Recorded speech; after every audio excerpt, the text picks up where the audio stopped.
नमस्कार, news 18 prime पर आप सभी का स्वागत। मैं हूं आपके साथ हेमंत कुमार। चलिए खबरों की शुरुआत इस वक्त की सबसे बड़ी खबर के साथ। जाली नोट गिरोह का पर्दाफाश किया गया है। राजधानी जयपुर में जाली नकली नोट गिरोह का पर्दाफाश हुआ है। गैंग के 4 आरोपियों को गिरफ्तार किया गया है।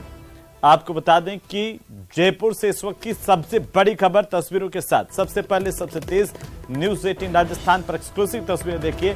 पूरी की पूरी गैंग जो जाली नोट चलाती थी, नकली नोट का पर्दाफाश पुलिस ने किया है। 2,93,000 के नकली नोट इनसे बरामद किए गए हैं।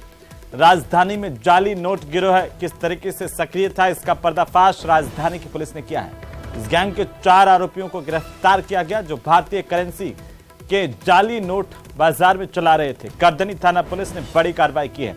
ज्यादा जानकारी के साथ सहयोगी विष्णु शर्मा फोन लाइन पर है। विष्णु, क्या जानकारी इस बड़े खुलासे को लेकर के इस वक्त आपके पास? देखिए, राजधानी जयपुर में करदनी थाना प्रभारी हीरालाल सैनी को नकली नोटों की खेप की जो सप्लाई है उसके जयपुर में आने की सूचना मिली थी और इसी के बाद में कालवाड़ रोड पर मंगलम सिटी के बाहर पुलिस ने नाकाबंदी कराई और मुखबिरी की सूचना पर 3 लड़कों को करदनी में मंगलम सिटी के पास से गिरफ्तार किया गया, जिनमें एक का नाम राकेश कुमार जाट है, दूसरा धन्नाराम जाट है, तीसरा जो है अजय सिंह बताया जा रहा है। और इन तीनों की सूचना के ऊपर जब इन तीनों की गाड़ी को चेक किया गया तो भारी मात्रा में 500 और 200 के नकली नोट जो थे वो इनसे बरामद किए। उसके बाद में इन्हीं 3 आरोपियों की निशानदेही के ऊपर सतवीर सिंह नाम के एक लड़के को भी पुलिस ने गिरफ्तार किया, जिसके पास से अभी नकली नोट बरामद किए। इस तरह से जयपुर की जो करदनी पुलिस ने करीब 2,93,000 के नकली नोट बरामद किए। और सबसे बड़ी बात, जब पूछताछ हुई तो सामने आया कि सतवीर सिंह जो चौथा आरोपी जो गिरफ्तार हुआ है वो पहले भी राजस्थान पुलिस पेपर जो लीक जो प्रकरण हुआ था उसमें वो गिरफ्तार हो चुका है, खिलाफ चालान पेश हुआ है। और सतवीर से पूछताछ में सामने आया कि अजय सिंह नाम के व्यक्ति से ये नकली नोट लाए गए थे। तो अब जो करदनी पुलिस अजय सिंह की तलाश कर रही है। जी चलिए, बहुत शुक्रिया विष्णु तमाम जानकारी के लिए। और इसी बीच टोंक से बड़ी खबर, जहां पर खान हादसा हुआ है और इस खान में हादसे की वजह से एक मजदूर की मौत होने की खबर है। टोंक के मालपुरा में ये हादसा हुआ है खान में, यहां पर मजदूर की दबने से मौत हुई। ग्रेनाइट की खान है जिसमें यह हादसा हुआ। डिग्गी थाना पुलिस मौके पर जानकारी पर पहुंची। अलवर के टहला का रहने वाला ये मजदूर बताया जा रहा है, जहां पर डिग्गी थाना इलाके के कड़ीला गांव में ये हादसा खान पर हुआ है।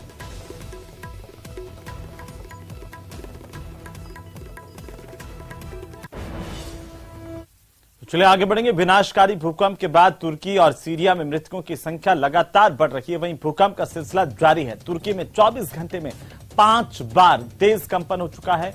किस तरीके से पूरी की पूरी बड़ी की बड़ी इमारतें जमींदोज हुई हैं, वो तस्वीरें भी आप देखिए। वहीं मंगलवार की सुबह ताइवान में भूकंप के झटके महसूस किए गए हैं। रिएक्टर स्केल पर तीव्रता 5.1 यहां पर मापी गई है। इसी बीच तुर्की और सीरिया में कुल मिलाकर के 5,000 से ज्यादा लोगों की मौत हो चुकी है। भूकंप की वजह से बड़ी संख्या में लोग अभी भी इमारतों के मलबे में दबे हुए हैं। हजारों लोग घायल हैं। मृतकों की संख्या हर घंटे तक बढ़ रही है। मंजर ऐसा है कि हर कोई जो सुन भी रहा है, इन तस्वीरों को देख भी रहा है, वो दहल रहा है। रेस्क्यू भी लगातार किया जा रहा है। भारत की ओर से तुर्की को मदद भेजी गई है। आफत की इस घड़ी में तुर्की की जानी मानी एक्ट्रेस बाइरिस अलाकिया ने भी सोशल मीडिया पर मदद मांगी है दुनिया से। वहीं तुर्की में हुई इस तबाही को लेकर हिंदुस्तान में लोगों ने कैंडल मार्च निकाला है और जो इस भूकंप में लोग मारे गए हैं उनको श्रद्धांजलि अर्पित की गई है।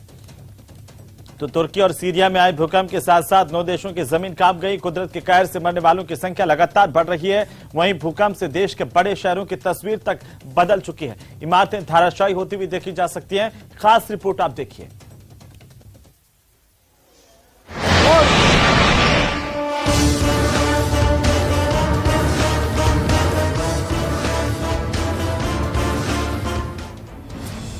जब कांप उठी जमीन, 9 देशों पर टूटा कुदरत का कहर।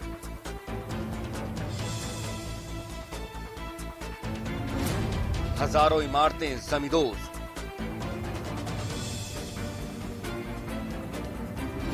ताश के पत्ते की तरह बिखरी बिल्डिंग्स। शहर शहर मलबे का ढेर। भूकंप के तेज झटकों ने तुर्की और सीरिया के ज्यादातर शहरों की तस्वीर बदल कर रख दी। इन देशों में भूकंप की वजह से हजारों इमारतें ताश के पत्तों की तरह बिखर गईं। सेंट्रल तुर्की के कई कस्बों और शहरों में भूकंप ने कई इमारतों को मलबे के ढेर में तब्दील कर दिया, जहां मलबे में भारी संख्या में लोगों के दबे होने की आशंका जताई गई। मलबे में फंसे लोग जिंदगी और मौत से जंग लड़ रहे हैं। कमोबेश ऐसी ही तस्वीरें सीरिया से भी सामने आ रही हैं, जिन्हें देखकर हर किसी की रूह कांप उठी। सीरिया के अलेप्पो शहर से बर्बादी की सबसे डरा देने वाली तस्वीर सामने आई। वहां के एक इलाके में भूकंप का झटका महसूस होने के बाद लोग अपने घरों से निकलकर डरे सहमे खड़े थे। तभी उनके नजदीक मौजूद एक इमारत देखते ही देखते ढह गई। इमारत गिरी तो इलाके में भगदड़ मच गई और लोग जान बचाकर भागते नजर आए।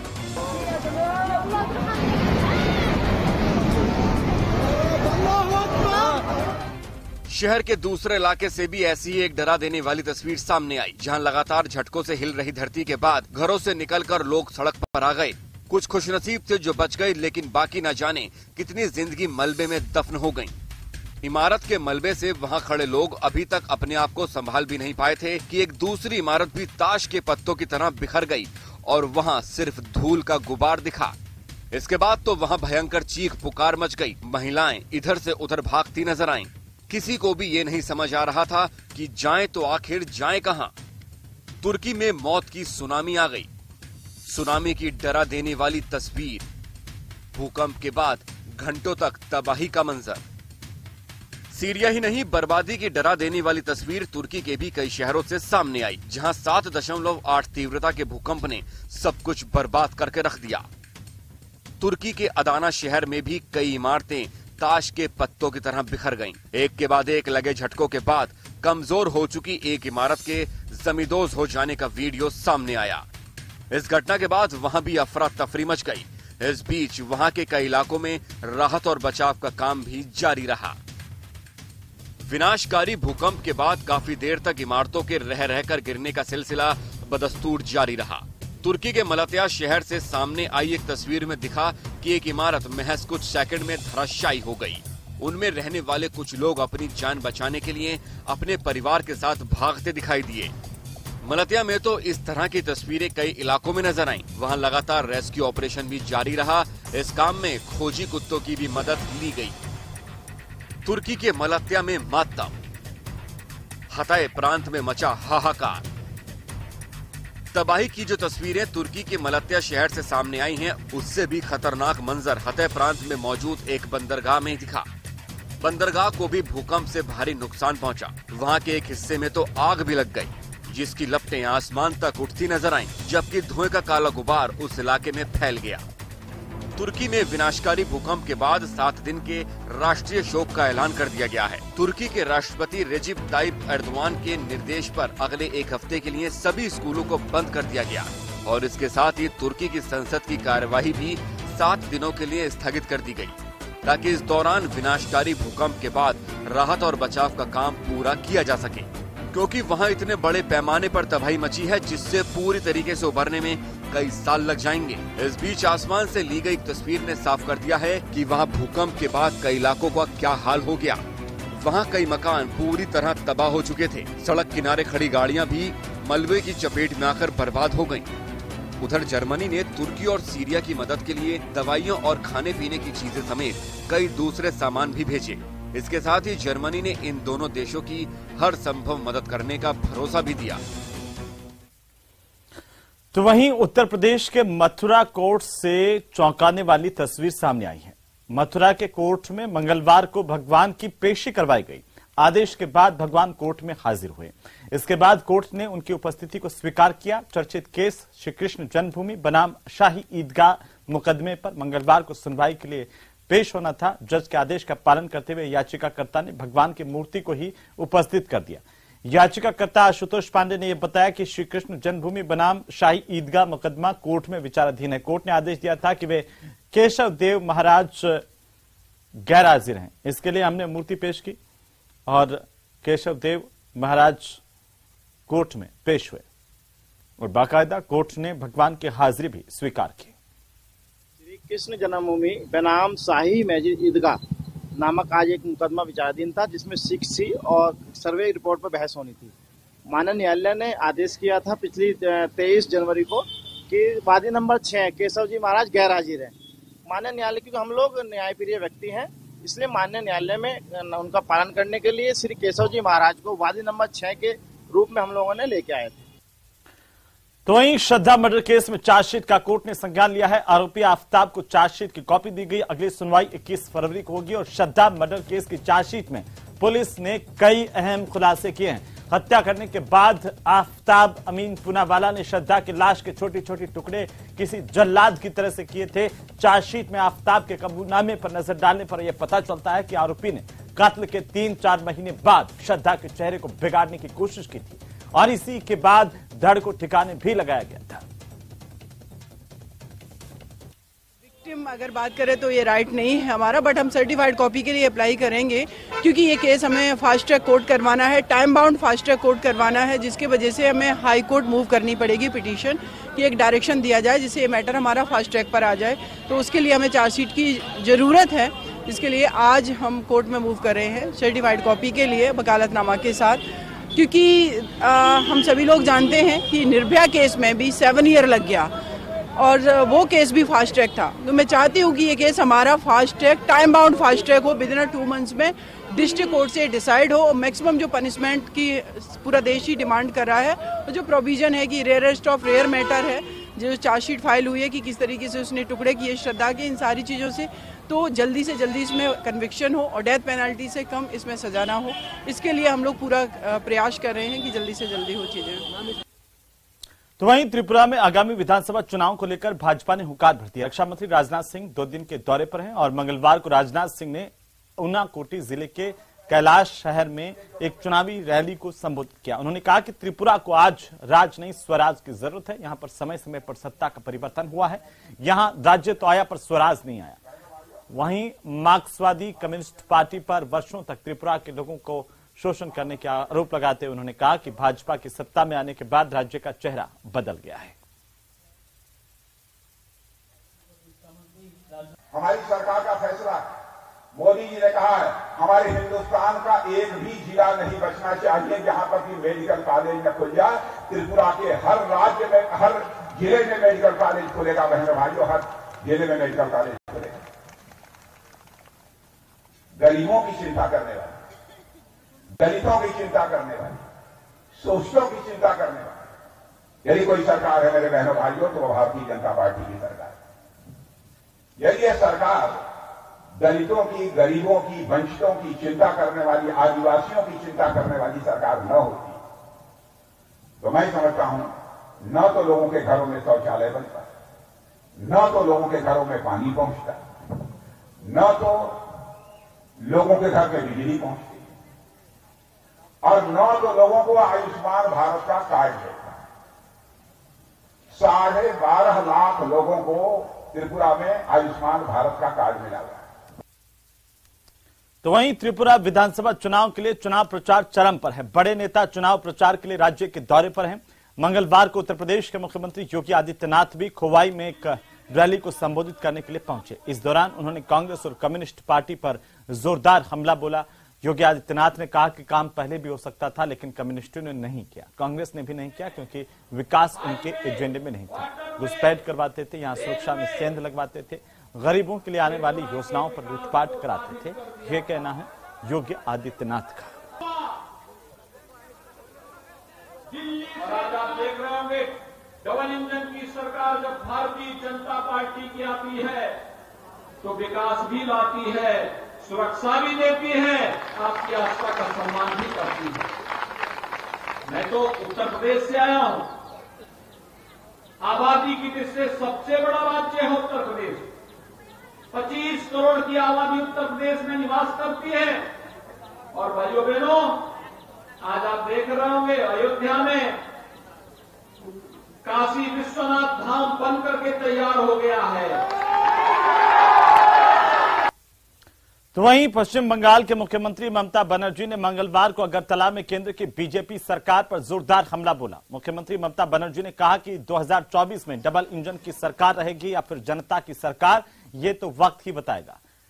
पश्चिम बंगाल की सीएम ममता बनर्जी ने कहा कि एक बार चुनाव हो जाने के बाद सब गायब हो जाते हैं। टीएमसी इस राजनीति में विश्वास नहीं करती, वोट हो या ना हो, तृणमूल हमेशा जनता के साथ खड़ी है। उन्होंने कहा कि जब चुनाव नजदीक होते हैं तो डबल इंजन की बात सुनने को मिलती है, नहीं तो कोई भी दिखाई नहीं देता।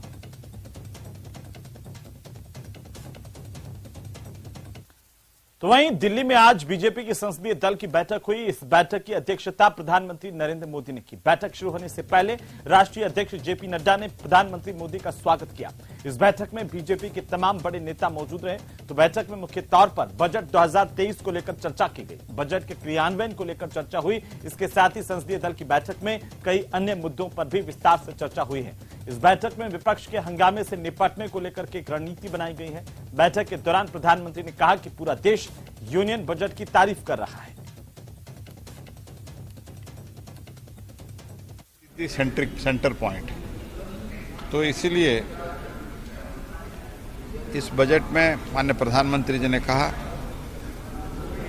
सभी गरीबों को, सभी वर्ग को कुछ न कुछ मिला है, मिडिल क्लास को भी मिला है।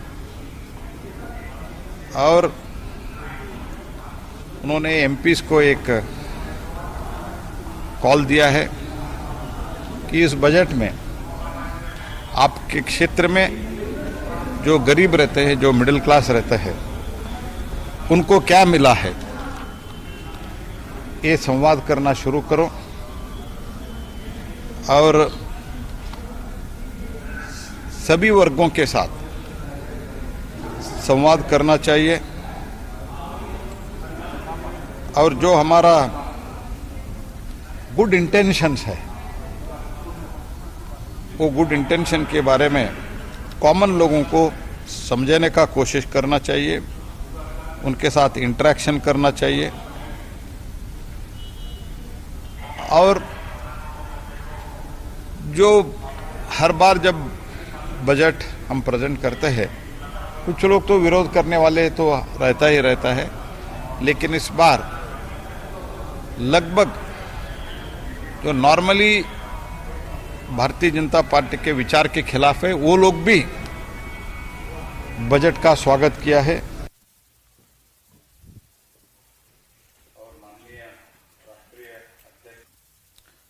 तो वहीं सिरोही के एक दिवसीय दौरे पर पहुंचे चिकित्सा मंत्री प्रसादीलाल मीणा ने पायलट पर बयान उनका सामने आया। उन्होंने कहा कि किसी एक पार्टी में आने जाने से कोई फर्क किसी के नहीं पड़ता। पार्टी में व्यक्ति विशेष के लिए कोई स्थान नहीं रहता है।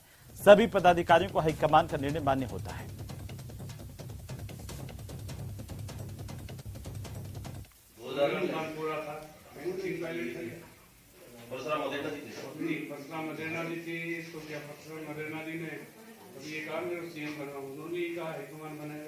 वो 2003 में 97 सीटों 56 सीटें आई और 97 सीटों मैं वही पूछ रहा हूँ। 2013 में तकरीबन 90 सीटों का डेट लगा। उस वक्त कैसे लगा?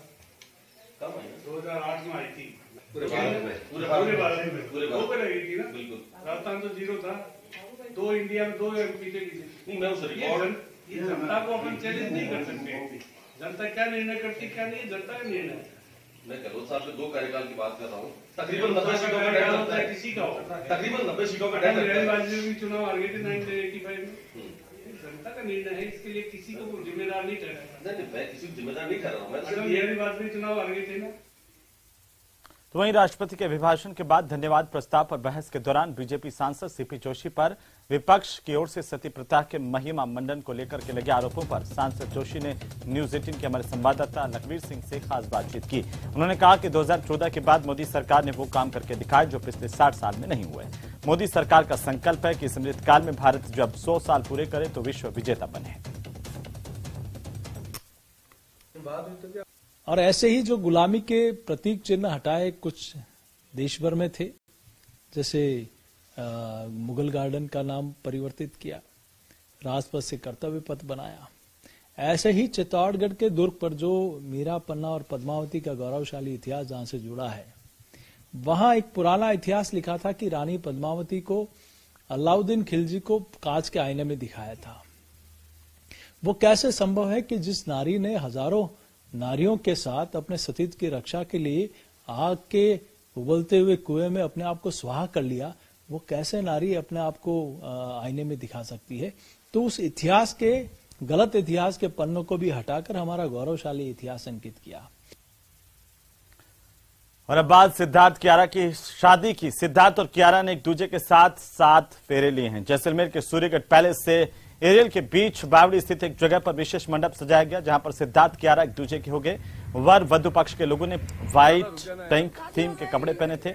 जानकारी के मुताबिक शादी के मौके पर कियारा ने मनीष मल्होत्रा का डिजाइन किया हुआ पिंक लहंगा पहना, जिसमें वे बेहद खूबसूरत लग रही थी। वहीं सिड ने ऑफ व्हाइट कलर की डिजाइनर शेरवानी पहनी। और इस शादी में करण जौहर, शाहिद कपूर, मीरा कपूर, जूही चावला, मनीष मल्होत्रा जैसी हस्तियां भी शरीक हुई।